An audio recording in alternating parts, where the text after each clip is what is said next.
You're listening to Dung Mummy Radio. This is the Ustad. So this is the moment that I've been waiting for, and I'm sure you have too. So we have live in studio. Please welcome Deleyaman.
Silence and all my sailing lovers come,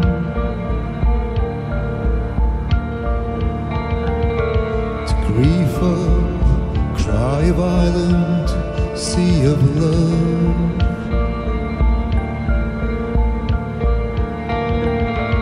The sea whose lustrous ghost glides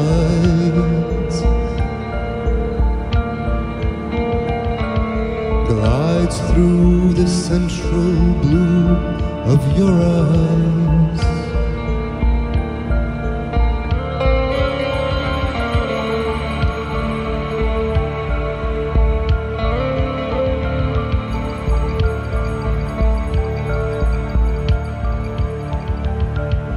Now when the fire fails and loneliness kills,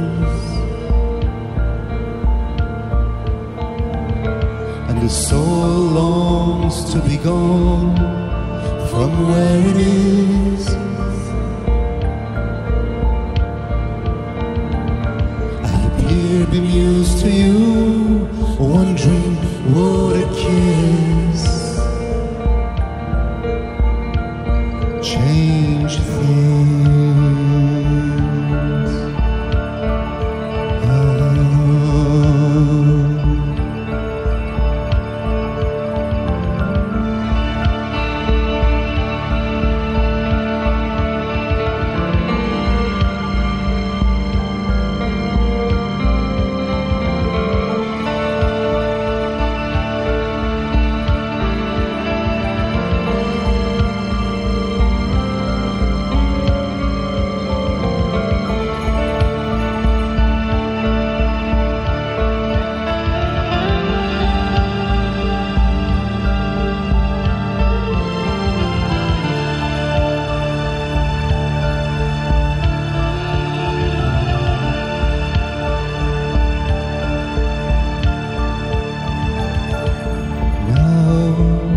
Fire fails and loneliness kills, and the soul longs to be gone from where it is.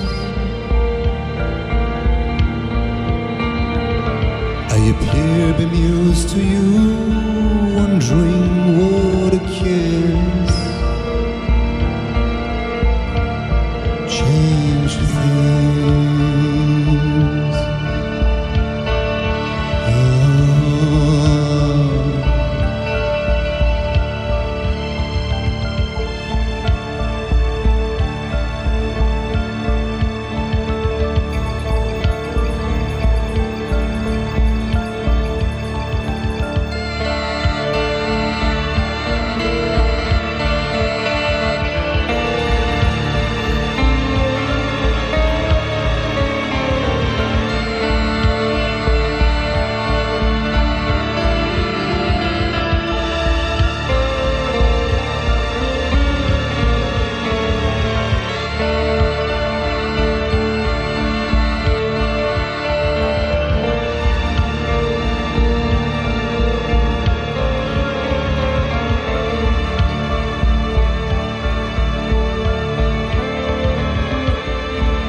gone from where it is.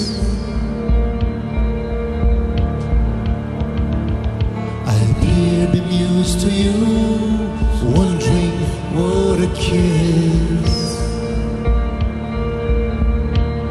change things.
switch places.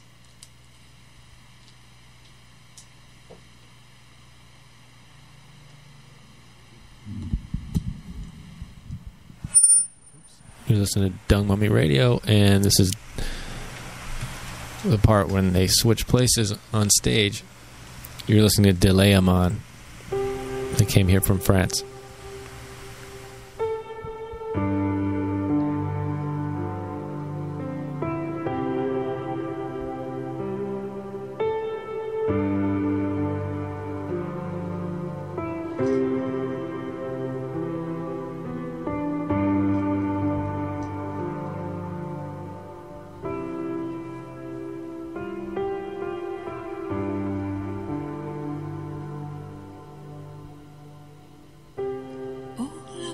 See from where I stood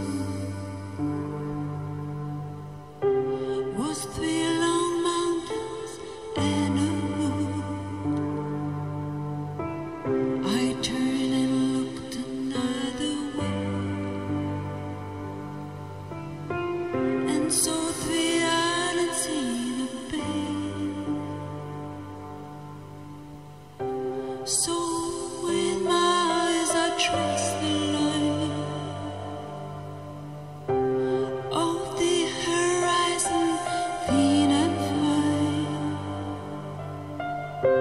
straight around till I was gone, back to where I'd started from. But sure the sky is big, I said, miles and miles above my head. Here upon my back I lie. Look my feel into the sky. Look my feel into the sky. And all I saw from where I stood was 3 long mountains and a wood. Over these things I could not see. These were the things that bounded me, and I could touch them with my hand. Almost I thought from where I stand. Things seem so small.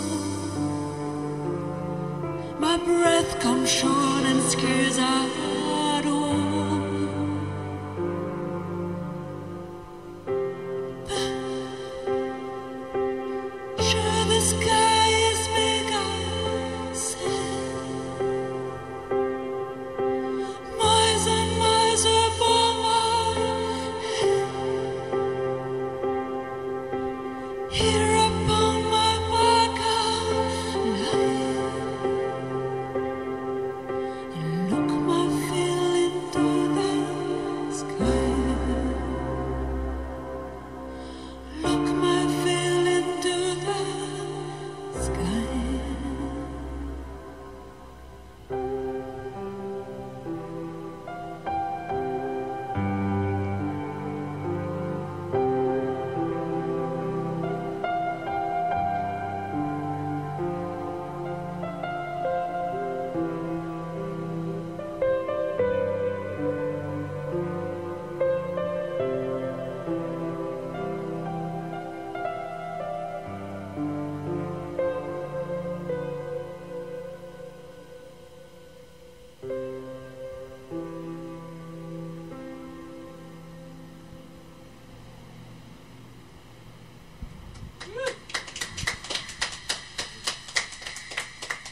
Thank you.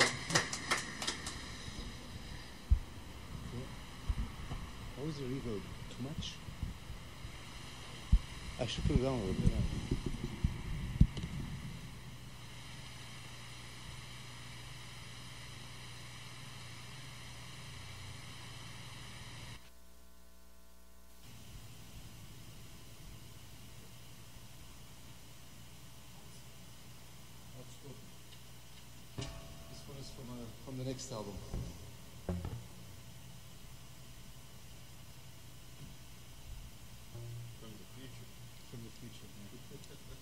playing from the future.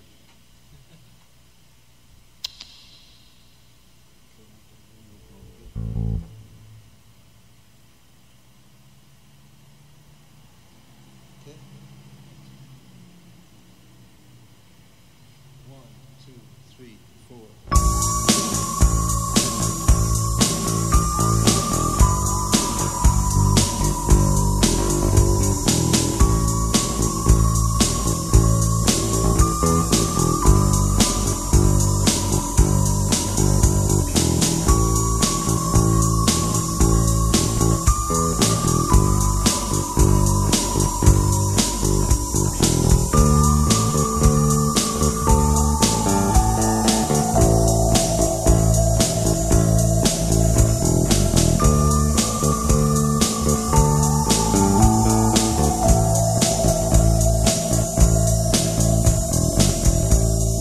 Winter of life is so unkind.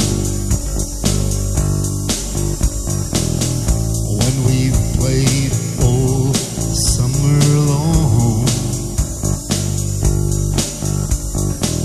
you say goodbye to your friends and your foes. You walk that line as darkness falls.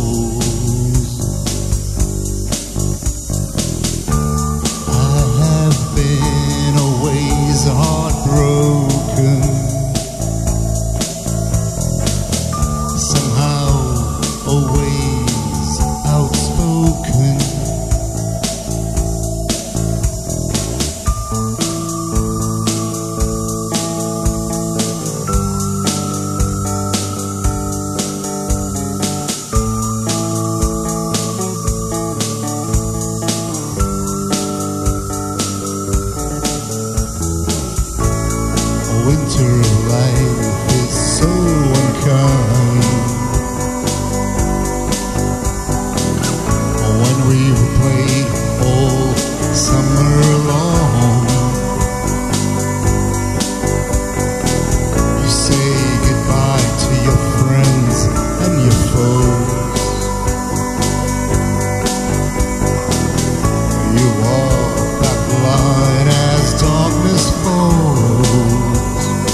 Arrête.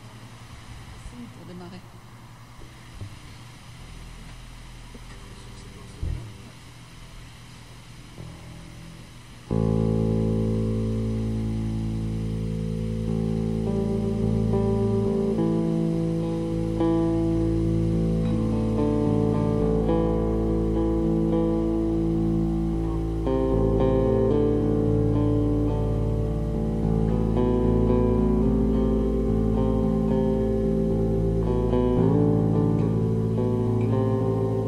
Voici la mort du ciel.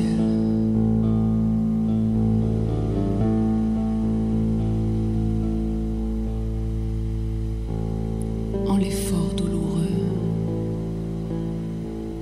qui lui noircit la bouche et fait saigner les yeux, le ciel gémit d'en haut.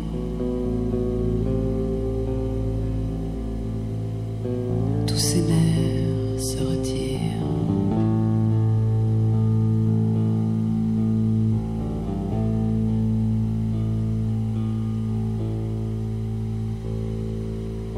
Ses poumons, prêt à prêt,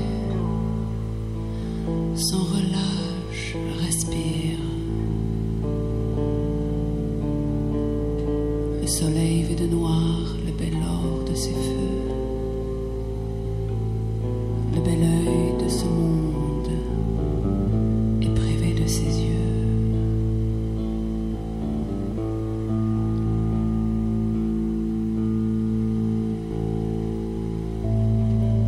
L'âme de tant de fleurs n'est plus épanouie. Il n'y a plus de vie au principe de vie. Et comme un corps humain, et tout mort terrassé. Dès que du moindre coup au cœur, il est blessé. Ainsi, faut que le monde meure et se confonde dès la moindre blessure au soleil.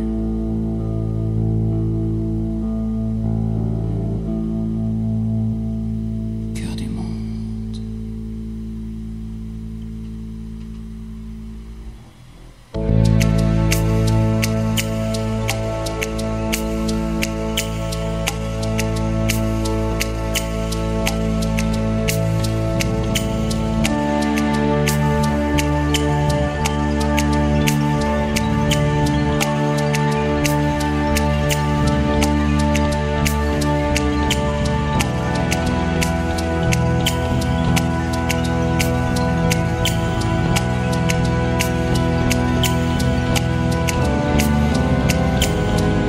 L'âme de tant de fleurs n'est plus épanouie.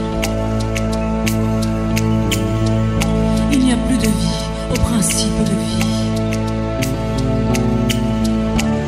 Et comme un corps humain est tout mort terrassé. Dès que du moindre coup au cœur, il est blessé.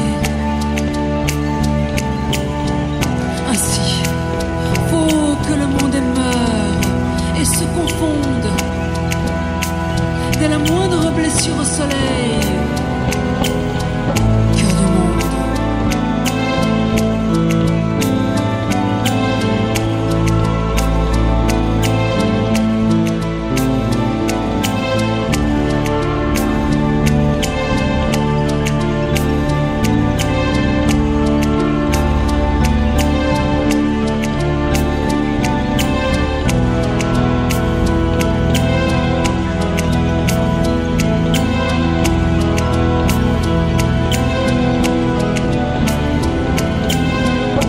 La lune perd l'argent de son teint clair et blanc.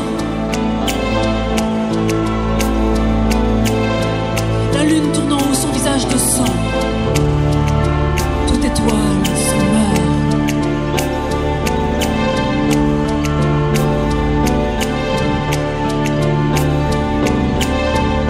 Les prophètes, fidèles du destin, vont souffrir d'éclipses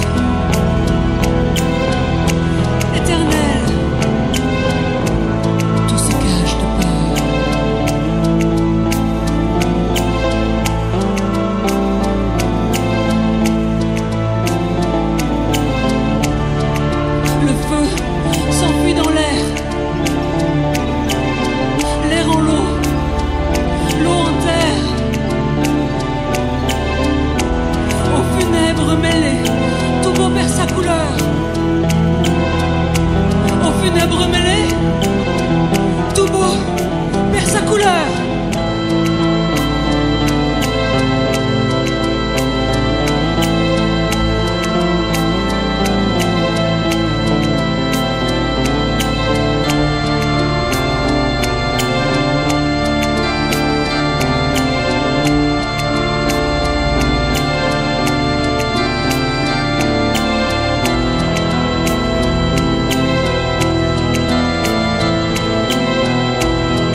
sky is torn.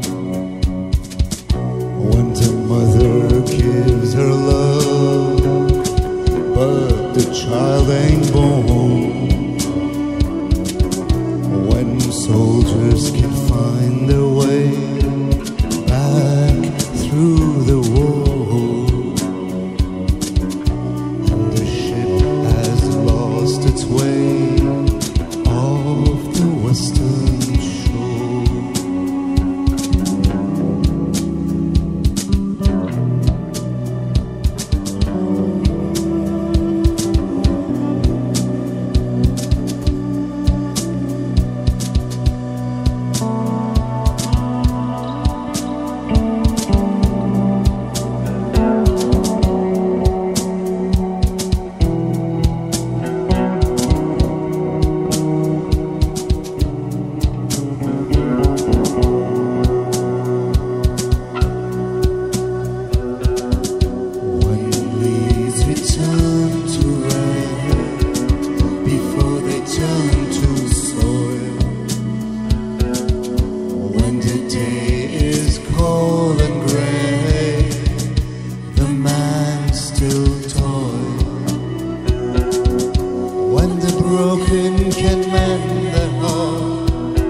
Check for this one, but it should be okay.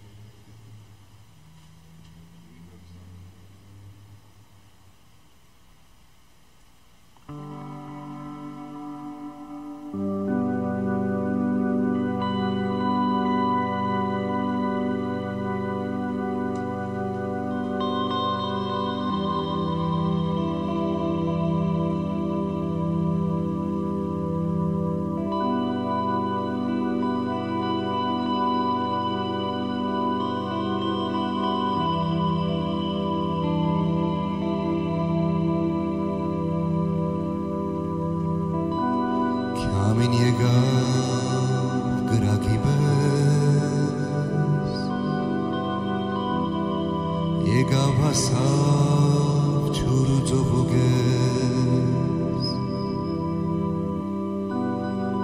merdun serdun irartimas men siretsin arantimas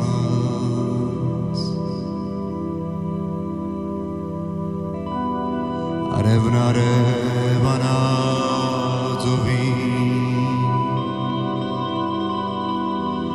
es que siri ashna novi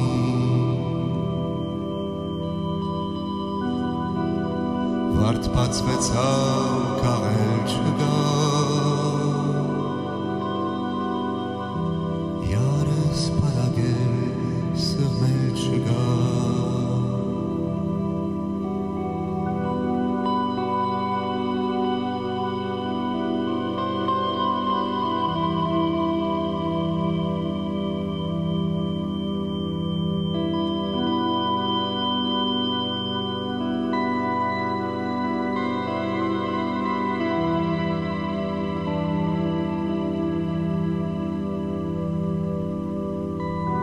Lusinjega vajski šeri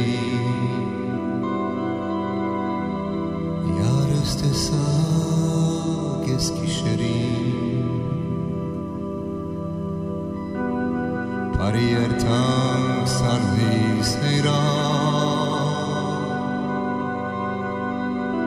Kednovi denignevan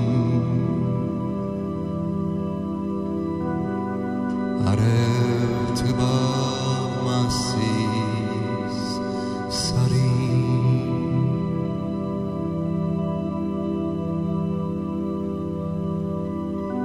Arev teba masis sarim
you go. Thank you. So that's about 40 minutes of music right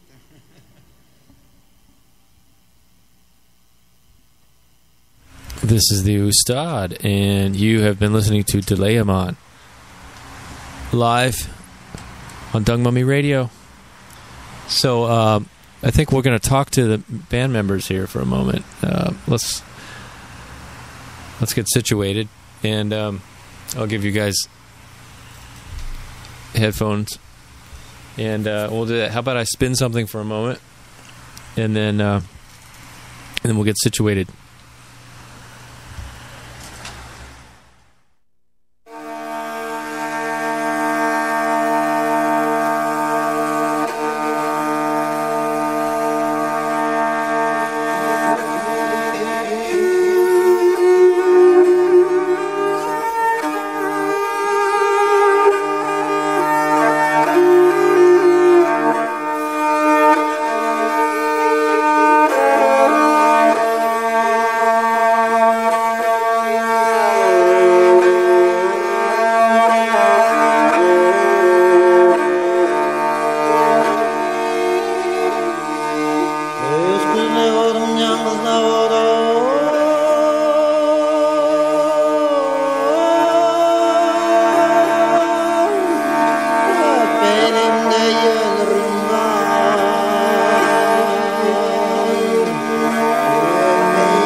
This is the Ustad, and I'm back. I'm here with the members of Deleyaman. I'm here with Beatrice and Aret. Hi, guys. Hi, Jeremy. Let me just turn up your microphones, and then we'll hear you. Hello, hello. You hear it now? Got you. How's that? That's perfect. Yeah, I hear sounds you well. good, man. I hear you well. Thanks. Thank you. Yeah, thanks for playing, you guys. It was great. It was Thank you. great. It's a pleasure. So you guys are from France. That's right. That's where you call home right now? That's what we call home right now. We're out here, but home is Normandy, up in northern France. The northern part of France, so that would be Normandy, you said? Yeah, Normandy, absolutely. What But, town? I don't know if anybody would know it. It would be surprising if anybody knows it. They should call in because it's incredibly small town where we live. It's like 300 inhabitants. So, Kill Radio phone is 213-252-0998. So if anybody knows this town that I'm going to just say right now called Auto-Lovray, you got to call in. But you can't pretend, though, because I will ask you questions and I will know if it's true or not. Right. So, yeah, it's 300 people. I think we got more cows than people. Really? Yeah. So does that inspire your music? Yeah, I think cows are good. Cows Really? are really good. Yeah, Sheep it's and the cows weather are good. mostly. the weather, because it's cloudy and it's very romantic. It's Really? very romantic. It's peaceful and romantic. So you're here. You played, what, 7 shows, I think, in Actually, the LA we did more. area? Yeah, we did More. more. We started up in Portland and Oregon. Oh, right. End of March. Then we moved down to San Francisco. Then we had a very interesting house show at Maureen and Cody's, who became friends in Oakland. So, and then we moved down to Long Beach, and we did 3 Glendale shows. We went back up to Berkeley. Then we came back down and did Bar Sinister in Hollywood. Oh, cool. Yeah, it was an interesting place. We've never been there, but people were great with us, and the whole staff. We got along really well with them, and we hope to come back there. Then we did all sorts of stuff. We did Atwater Village. We did the Coffee Gallery backstage in Altadena that I didn't know about. What did we do? Luna Playhouse. Luna Playhouse, a theater in Glendale. And what did we do the other day? We did something else that I... Oh yeah, we actually did something very interesting, which was not in the plans. We did a little showcase at Bose, at the Bose store, the hi-fi store. Oh, because really? they were actually using their system there for the sound, and so we basically decided to do a showcase at their store, which was like a small thing that wasn't expected, but it was nice. That must have been fun. So, what was your favorite show of the tour so far? This one right here. This one. They all had their... Actually, Maureen and Cody's, to be honest, in Oakland, Yeah, it was great. was a great show because, we didn't know them personally, though we had been in touch with them for a while by email. And Maureen apparently was a fan of Deleyaman since 2005. When I don't know if you remember, but Dead Can Dance had reformed in 2005 and did a show in Paris. And they I saw them at the Bowl. Oh, you did? Okay, well, Yeah. they were out in Paris in 2005 for their first reformation, I think. And Maureen and Cody were at that show. And our record label at the time had a sort of a deal with the Palais des Congrès where they were playing. And they were passing out a 3-track Deleyaman special promotional CD to all the audience, all the people who were over there. And I guess Maureen got one. And that's how they found out about us. And then when they found out we were coming out here this year, we got together, we started talking about it on email, and they put a house show together where there like 30 people showed up, and it was really great. Cool. It's quite intimidating in a way because it's not your traditional venue. But overall, I'd say that was really a very special show because of the attention that you get when you're listening at a house. I mean, people are listening to religiously, and but it was nice. It was really nice. House of worship. Yeah. Well, it was really, really beautifully done because we got there in the afternoon. We set up the whole house together, and the guests came in. They had a nice little buffet, and then afterwards we went out to have Mexican food in California. It's a great thing. So tonight it was just the two of you, but normally you have a duduk player, right? You were mentioning.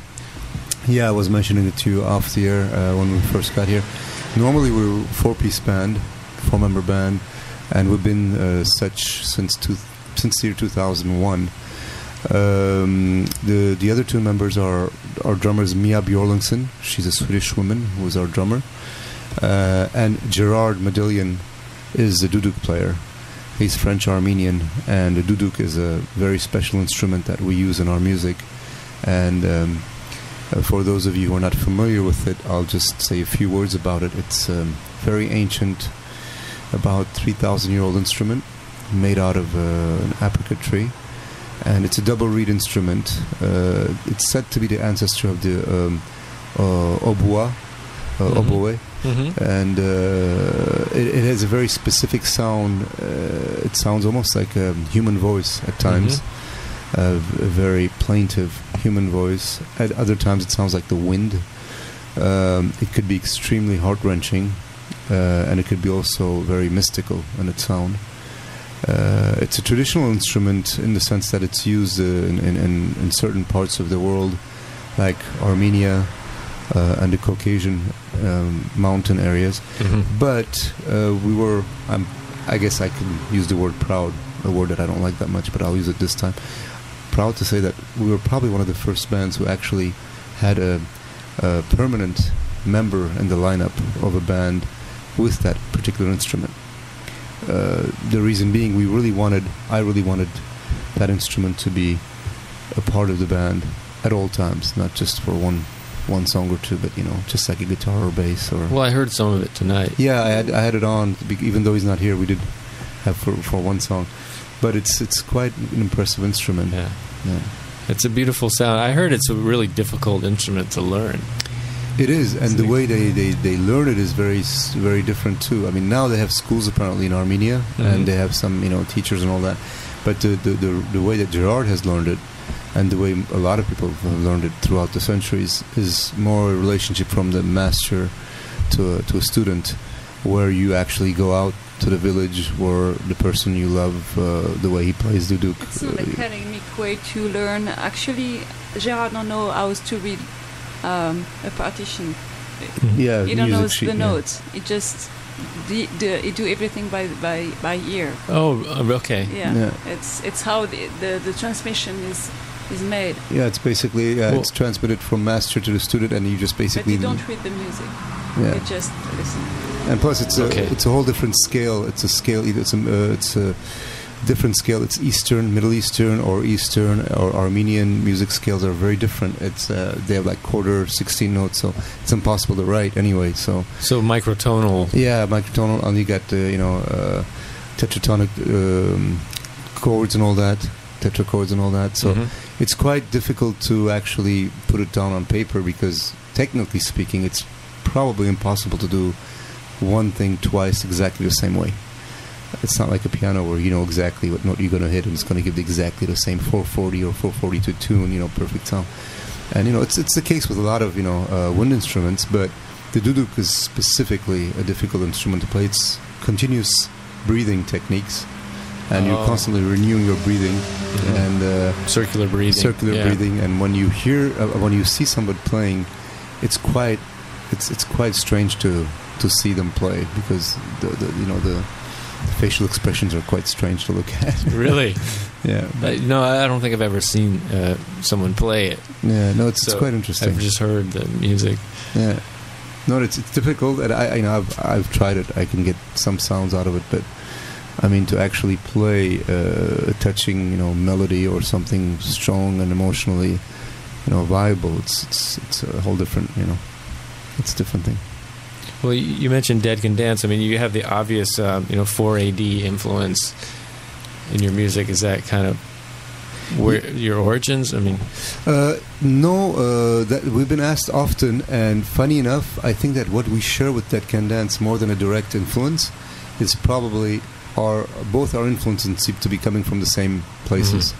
That's what I figured, because funny enough, Beatrice, I mean, she can speak for herself, has not at all the same influence that I have. She comes from a different musical background. That's true. Yeah, and I come from a different one. So why don't I let you describe your musical background, and I'll describe mine. First, I'm French, so it makes a huge difference, because our influences are very different. And I grew up in a very religious context. Yeah, religious. Yeah. And so Circle. it's how I learned to sing. It was at church, actually.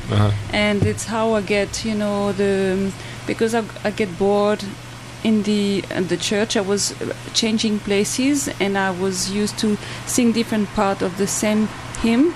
So it's how I learned how to make harmonies, and I'm good in harmonies. And it's how we first did the first record. It was a lot of harmony I used to do. And in the other side is my uncle, who was 7 years old, who teach me share music, and he was absolutely in the 70s folk American. So I learned I hear a lot of this. Yeah. And Aret was I was in this time, I was able to, I was 15 in the 80s, so I was in time to listen to new wave and post-punk, but I wasn't in that. And it's Aret who make me discover all those years, all the things that I really love, like Susie and the Banshees and the Chameleons and everything. You know, that I really love. But you know, I discovered very late. So my background is very different, and I'm still listening a lot of classical music. Mm-hmm. I like Baroque music, and I like opera, some part of opera. So you know, it's very different. From him. It's very different because I mean, when I think that I had more of the more Dead Can Dance influences. Not that I didn't listen to Dead Can Dance much, to be honest, but I think that what they listened to or what they were doing was similar to what I was listening to. I was in the Joy Division. I was listening to Wire. I was listening to Magazine. I was listening to the Buzzcocks, the Fall. The Stranglers was a huge thing that I loved. The Chameleons, bands like all sorts of bands. I mean, you know, all those years from Factory to 480, Psychedelic Furs. You know, from the more commercial to the more underground. Basically, those were the stuff that I really listened to a lot. But then, of course, having myself different origins, you know, Greek, Armenian, and having been exposed to a lot of Middle Eastern, Greek, Armenian, Turkish music in my youth, you know, and because I came as an immigrant when I was 13 years old. I'm born in Istanbul, Armenian, Greek family, migrated to Los Angeles when I was quite young. So I think when I came to LA, I was just at the ripe age of starting to be interested in music. And what interested me the most was the underground stuff, not the normal radio stuff. And I don't know why that is. It's just the way it was at the time. I think we used to love going to record stores and discover stuff. And we actually, you know. So then I formed a band, which was basically a post-punk band. And it went as far as winning first place on K-Rock in 1985 as the best band of Los Angeles or something like that. Cool. Yeah, it was quite interesting, yeah. I don't know if people remember these names, but Swedish Eagle, Richard Blade, Jed the Fish, all these guys were at K-Rock at the time, and you know, so I was listening to them one day, and the next day I was being interviewed by them, so it was quite interesting. But so it was a little era of post-punk in the 80s, mid-80s, that I got into. Actually, the person who produced my first ever 12-inch 45 is a man named Spot, who was the engineer and the producer of SST Records, who was working with Black Flag, Minutemen, Husker Du, Sonic Youth, I think, came a little bit later, Meat Puppets, you know, what have you. Oh, man. So Spot, who was the engineer and the producer of the label, was basically the person who took me under his wings the very first time I actually went to his recording studio. So I was in good hands. Wow, that's a it's really great story. Yeah, it is, and I can't believe actually it happened, because the reason is because I was in Redondo Beach at the time, living in Redondo Beach, and I don't know how I met some people. I ended up hanging out with Spot and the garage where Black Flag were playing. This is before, I think,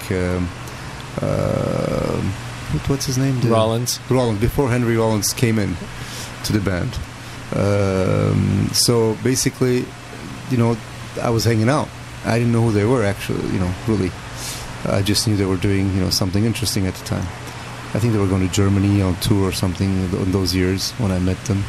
They wouldn't remember me now because I was a 15-year-old or 16-year-old hanging out, you know. But Spot was actually quite interested and quite nice, and was interested in what I was doing. I had bought the first synthesizer. I had bought a Moog, and I was, you know, a very big Kraftwerk fan. Wow. Yeah. And it's a great band. Yeah, so I was just, you know, I figured I will never be a good guitar player, so I figured it's easier to play synthesizers, you know.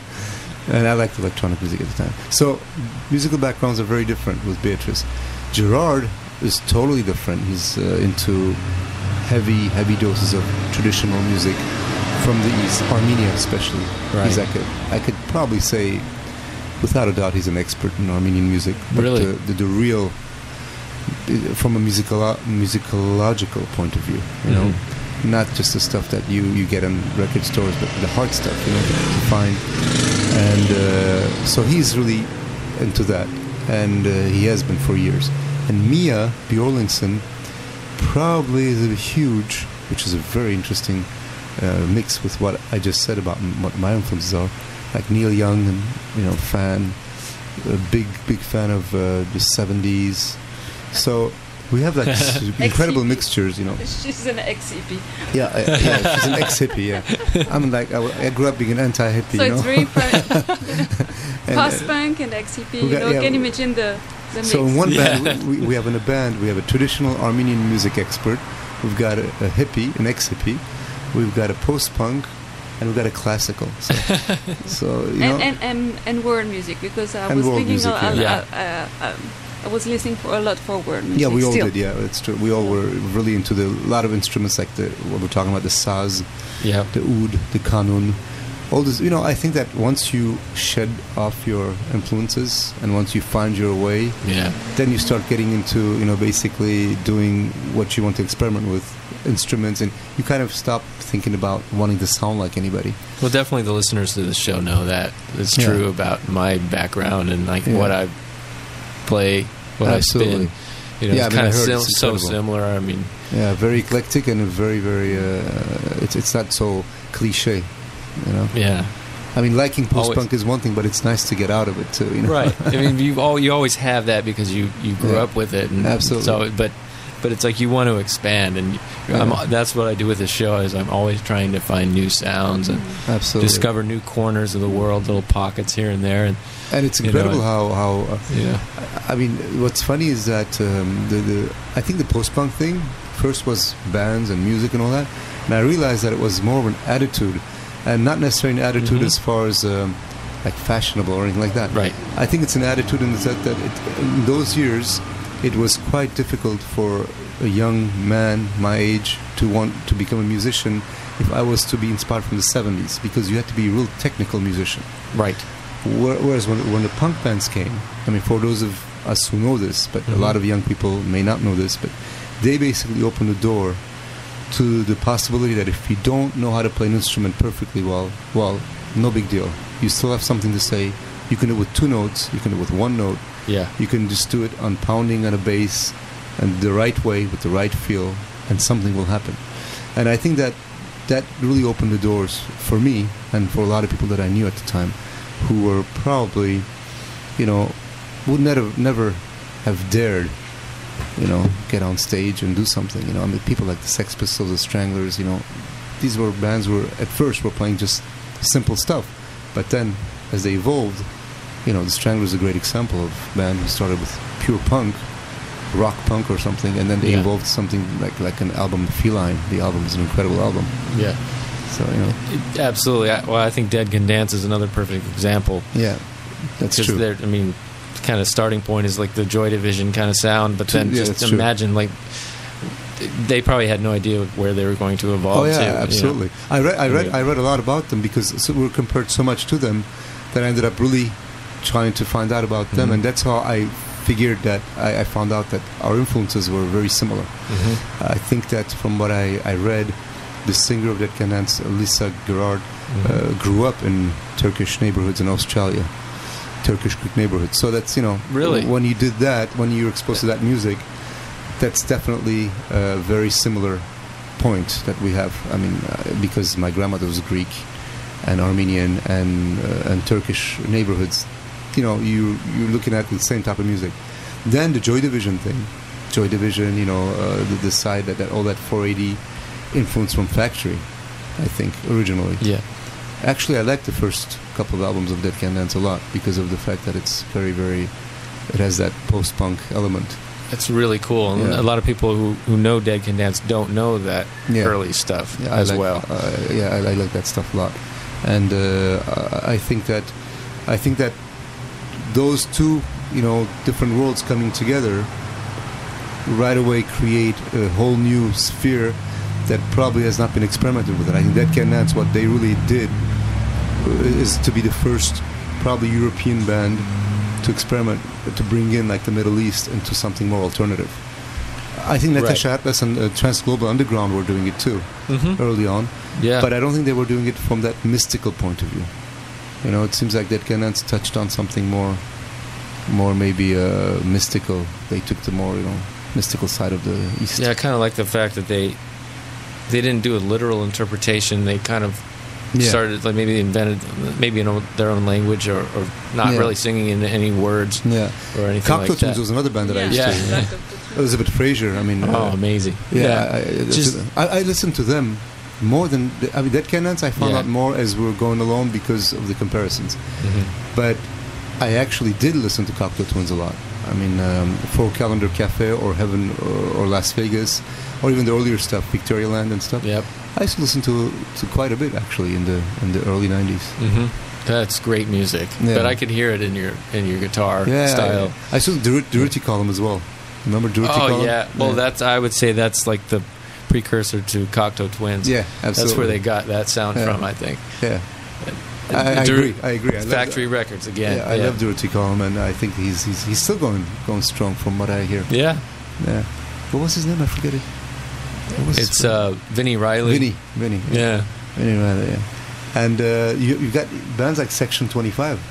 Also, they are lesser known too. Yeah, much lesser known. And I found out more about them later. I knew a little bit about them, but not quite.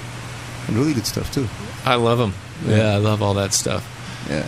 But there's still more stuff out there. Like I was spinning a band last week that I don't know if you know them, 23 Skidoo. I've heard of them, but from that era, and they had kind of like a certain ratio. They had that funk thing going. Yeah, there was more funk, but like that dark, like the chorus bass, sound, and but then they would go and like the first two songs would be like that, and then the rest of the album was just like pure gamelan. Like percussion and exploring that whole thing. Tu sais comment il s'appelait celui qui avait les lunettes, qui était complètement dingue là, que tu m'as fait écouter aussi? Which one? Suicide? Non. Tu sais, il a des lunettes, c'est un intellectuel. Brian, no. I don't know. There's Popol Vuh. Popol Vuh is I love that later, band. Later from the 80s. Now we stopped. From the 80s. You know them. This guy got those classical black glasses. And I don't know. You know. I'm sure. Talk Talk? No, Talk. Something like this. Okay, forget it. I'm sure. Talking Heads. Talking Heads. Oh, yeah. Is it something?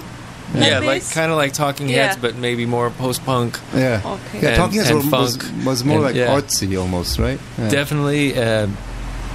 And then they really brought the Parliament Funkadelic influence. And even the krautrock like Can, Neu. Love it. I mean, some of the best stuff were happening, and I think that I again found out really late about. I mean, I was too young to know when it was happening. Yeah. But Can, Neu, Faust. It's not an influence, but I think it helps for us listening to that. It just to be free to let experiment. It's oh, I'm sorry. I couldn't hear you. Yeah, I think it's we can't say that no or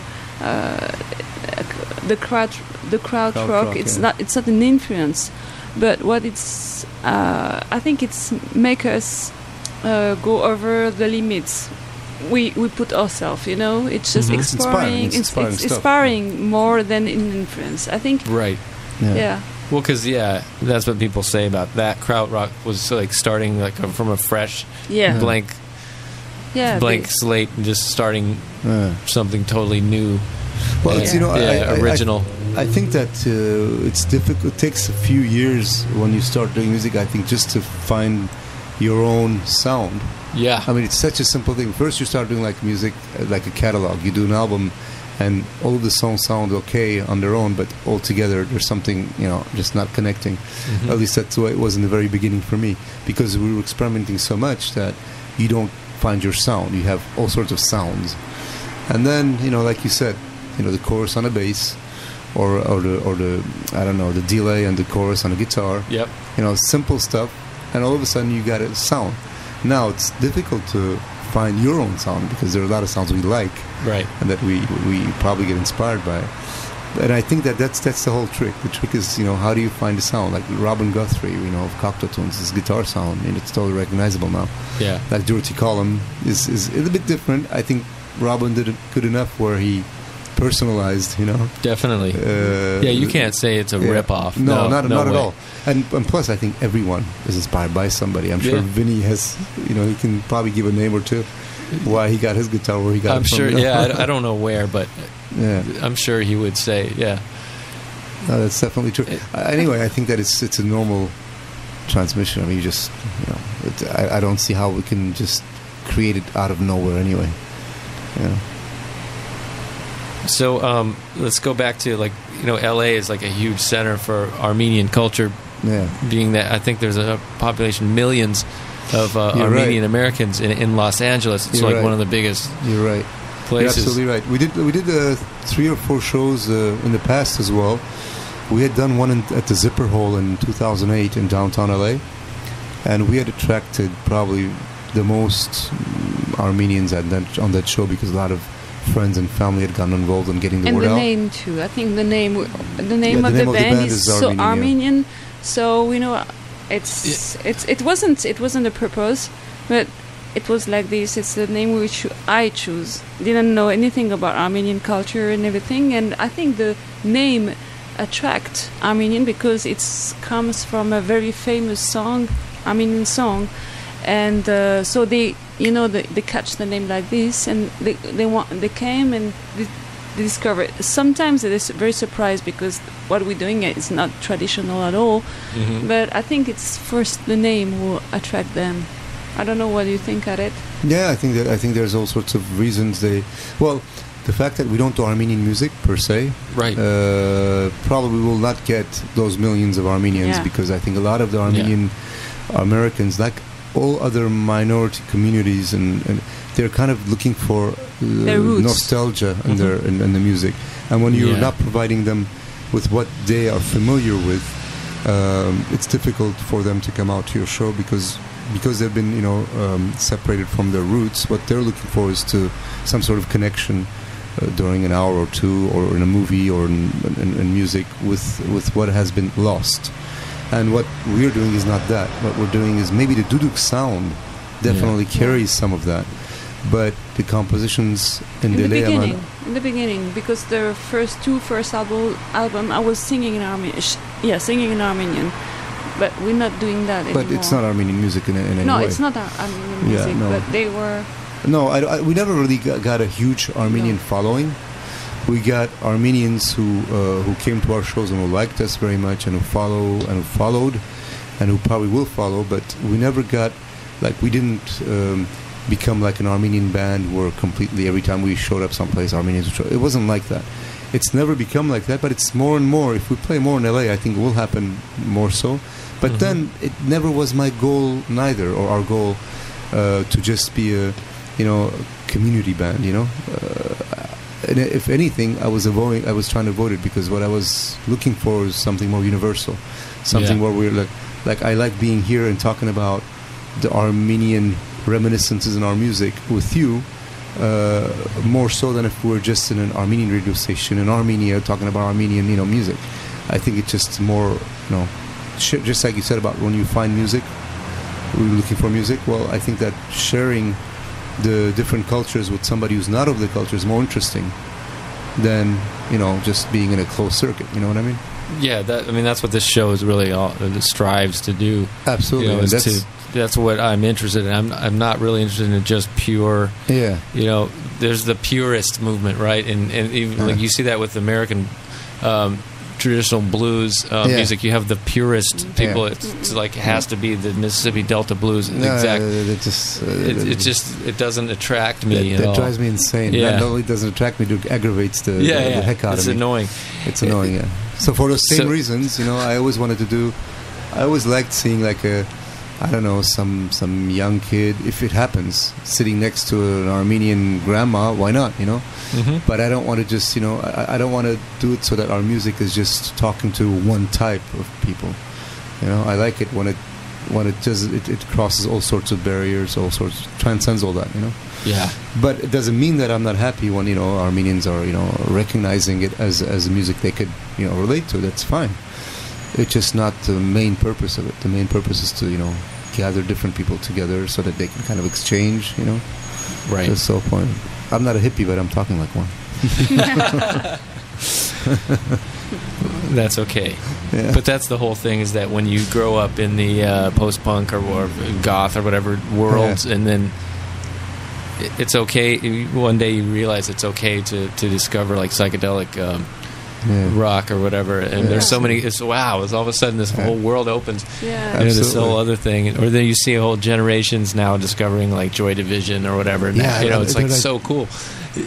Yesterday I was on Melrose walking around, and I walked into a t-shirt shop, and it was the owner of the t-shirt shop I thought would be in line with what I was seeing. You had Johnny Cash, that finger thing. Oh, yeah. You had Joy Division. You had Susie and the Banshees. You had Psychedelic Furs. You had the Smiths. And then I turned around, and I wanted to ask a question, and the owner of the shop was a Persian gentleman. And and his presence and the shirt right behind him was Johnny Cash, giving the finger, just was so strange. But at the same token, I'm saying, wow, it's like Joy Division is now known even by people who would have never, known who Joy Division is, 20 years ago. Yeah. So, and I think that it's kind of like a fashionable thing right now, from what I'm getting. Almost every young band is naming Joy Division as an influence, and I'm not sure if everybody has listened to Joy Division. That will pass. That fashion will pass, and it won't be cool anymore. Yeah, it's something. Yeah, it's cool right now, right? It definitely wasn't cool for a while when I was discovering Joy Division. It was not cool at all. It was cool to like Van Halen when I was in high school. There you go. Yeah. Led Zepp, Van Halen. That was the stuff that was going on. If you listen to Joy Division, you were like, it just you were like most people didn't know what it was, and if they heard it, they hated it. Exactly. But I remember that really well, actually. Isn't it funny? You just find the things that you love, and you stick to it. Yeah, absolutely. Yeah. I definitely loved what happened in those years because of it was such a there was so many layers of discovery for me personally.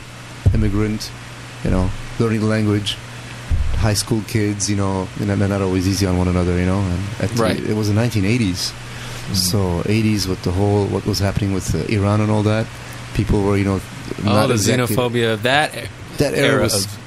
If you had dark hair at the time and you're in high school, basically, you got some really bad, moments. It never went too far, but it wasn't pleasant always.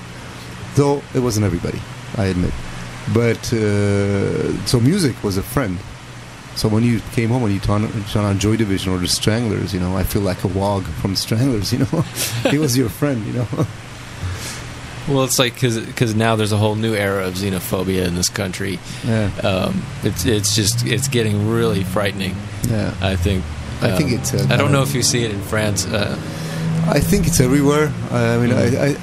We keep talking about this with friends. Like we're talking about it more and more when we get together, because everybody asks me, so what's the difference between France and America and all that?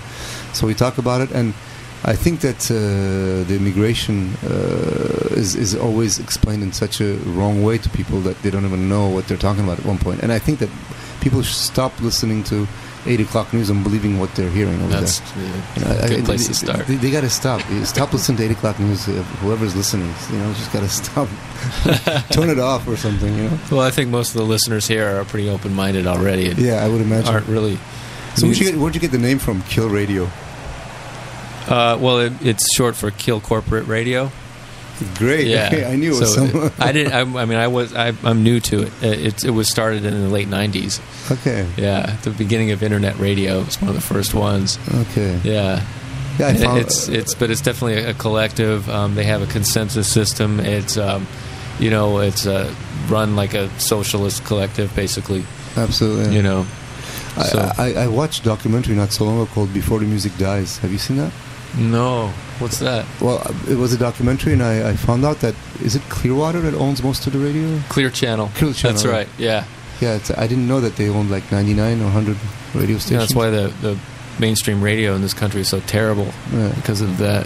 Yeah, that's what I heard. There was a law that prohibited them until about 96 or something. Yeah, there was the Fairness Doctrine, and that's why you have the rise of people like Rush Limbaugh and the far right extreme, mostly on AM radio, which doesn't make any sense to me because it sounds so terrible. I'm sure you've heard AM radio. I remember it. It's all we had in the car. And the other day I was driving out to the desert, and I just thought for fun I would listen to some AM radio, and it was the day that they had discovered that the terrorists were from Chechnya, of Chechen descent, and it was so disturbing I had to turn it off. But it was basically the basic thing that I learned from there is that any immigrants who refuse to assimilate should be tortured. Wow. Basically that's what I heard, and it was just okay. It's not like this in France. Really? No, Yeah. we don't have this. Because We are you don't regular have that. racism, but it's not. It's not going into that. No, we're socialist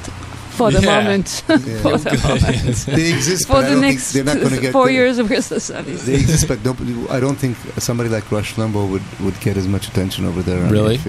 They exist. They there's are. the what's her name? Le Pen. Le Pen, yeah. Marine Le Pen, yeah. Yes. They exist. They definitely exist. Well, they're not anti-Semitic anymore. They say. Yeah, well, Which is you know, that word is so new- funny because people don't even know. Half people don't even know that Semite is also Arabs. They don't even know. So people have to be educated before they even use the words. You got to tell them Semitic people is the Arabs and the Jewish, but it's not only the Jewish. So people don't know that, and so it's a crazy thing. But in France, you remember what was it, 2002? What? When Le Pen was in the second. Yeah.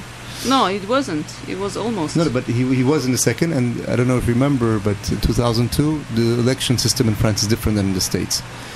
You have like the first round and the second round. And Le Pen was in the second round. But it was the only election in France where you had 82%. Jacques Chirac was elected with 82% of the votes. Okay. So basically it was Jeez. a huge landslide. So in France, it'll never go any further than... No. I don't think so. They won't. You never know, but I don't think so. No, I don't think so too. So clear channel. Clear channel. Yeah, you see it on the billboards on the freeway. Clear channel. And there used to be a car dealership. Is that true? Oh, I don't know about their origins. Really? That's what I heard in that documentary. Wow, that's. So I was going to ask, would you guys want to do another song? We have like about 15 minutes. Yeah, let's do. Left. Why don't we finish off with "The Weight of Things," which is the title track from our next album. Okay. Which will probably be named "The Weight of Things." Oh, great. So when have you recorded it? Some of it is recorded, some of it is not. But I think that when we go back, we'll take probably a month off doing the gardening and all that when we get back to Normandy, because it's been raining and it's I do other things in the garden too. So once we get the gardening out of the way, we'll do some music, and it will probably be ready for the end of the year. So where should people go to find your music? Thanks for asking. I think that the best place to go is obviously the site, at least to get the information to go elsewhere. So Deleyaman.com, that's DELEYAMAN.com. And once you're there, you can either go and find where you want to go towards audio or what have you. But you can also find us on Bandcamp. So we have a Bandcamp page, Deleyaman.bandcamp.com. As most bands do today, we do have a band Facebook page if you want to connect with us and to say hello or follow up on what's going on with the concerts. We do plan on coming back, as we have been doing for the last 3 years, to Los Angeles and to California to do more shows. So we'll be posting all that information. And you'll play here again? Oh, anytime you invite us, we'll come. Please. Yeah, we'll be happy to come back. Of course. It's a lovely place. Yeah. And you're a lovely person. Thanks. And very inspiring area? No. Inspiring? Space? Yeah, very inspiring environment. There's a lot Place. of history on the walls here. Yeah, Yeah. I was very watching it. I was yeah. playing at one point. I said, "Wow, I'm surrounded. I'm making history myself by being here." All right. So you guys will get situated. Okay. And 2 minutes, and we should be 2 ready. minutes. I'll just spin some more of this. Deleyaman have agreed to come back and do one more song. So here they are.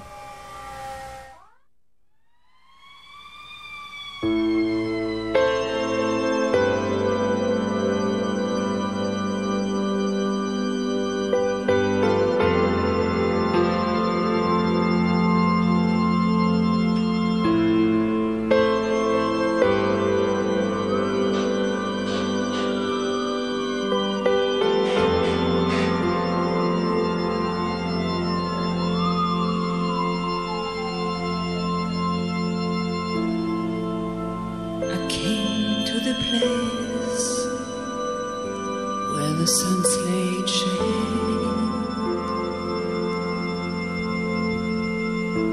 fell into the cool summer lake.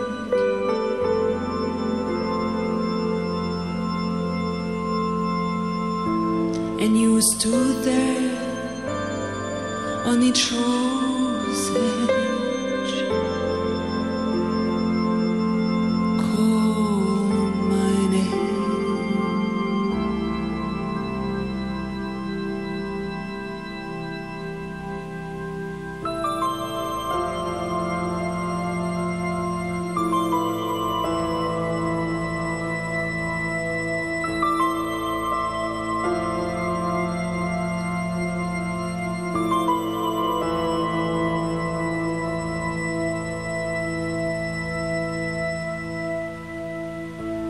A sky red, the day bled.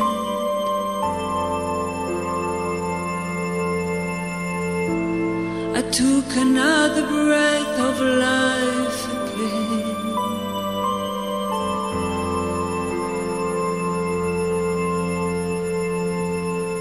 The weight of things fell upon me when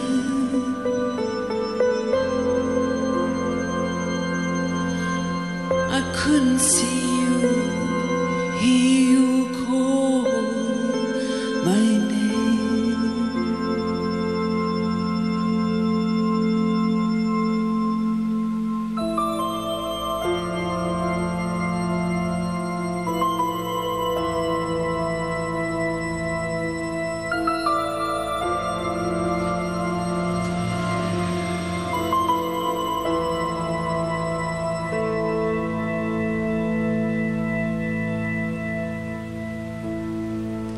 Came to the place where the sun's laid shade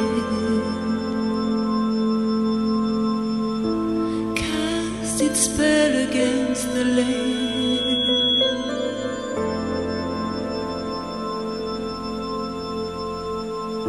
And you stood there on its shores edge, call my name.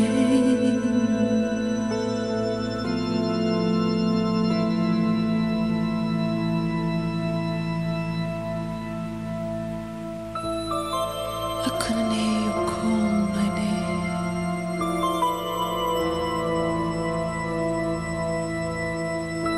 I couldn't hear you call my name.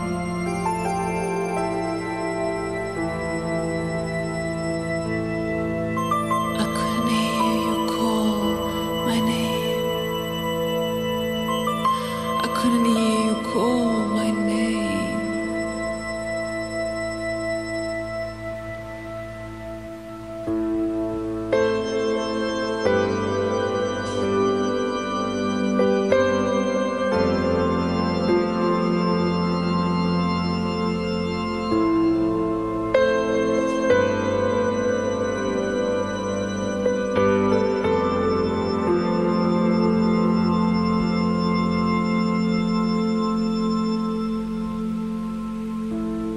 I came to the place where the sun's laid shade fell into the cool summer lake. And you stood there on its shore's edge, call my name.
Merci.